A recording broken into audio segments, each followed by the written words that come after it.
अस्सलाम वालेकुम everyone, welcome to my channel खुदा से मोहब्बत। आज हम लाए निहायत ही खूबसूरत अक़वाल। झूठ वो ख़तरनाक बीमारी है जो इज़्ज़त को खा जाती है, लिहाजा झूठ मत बोला करें। ज़िंदगी सच में बस तभी खूबसूरत होती है जब आपका हमसफ़र आपको प्यार और इज़्ज़त दोनों दे। इज़्ज़त ऐसी दौलत है जो सालों में कमाई जाती है और पल में गंवाई जाती है। अगर अपने सर पर इज़्ज़त का ताज चाहते हो तो अपने गरूर को पाँव के नीचे रखें।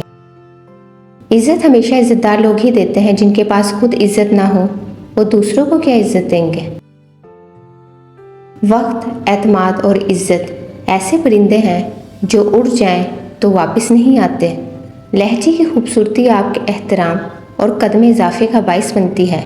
बदतमीज़ आदमी हमेशा इज़्ज़त से महरूम रहता है। कुछ लोग हमेशा लोग ही रहते हैं, बेइंतहा मोहब्बत, एतमाद, इज़्ज़त और एहतराम और खलूस से भी अपने नहीं बन पाते।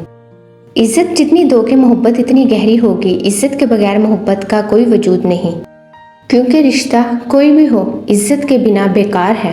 कभी भी किसी को नीची नज़र से मत देखो, क्योंकि तुम्हारी जो हैसियत है ये तुम्हारी काबिलियत नहीं बल्कि रब ताला का तुम पर एहसान व करम है। हर रिश्ते को ये तीन चीज़ें जोड़ती हैं, इज़्ज़त, एतबार और प्यार। अगर इनमें से एक भी कम हो जाए तो रिश्ते टूट जाते हैं। मुझे लोगों से किसी चीज़ की तवक्का नहीं है, क्योंकि इज़्ज़त, नाम और शोहरत सब खुदा देता है। Thanks for watching my video. अगर आपको अक़वाल अच्छे लगे हो तो कमेंट्स में अपनी कीमती राय का इजहार करते रहा करें। Kindly like, share and subscribe my channel. Thank you.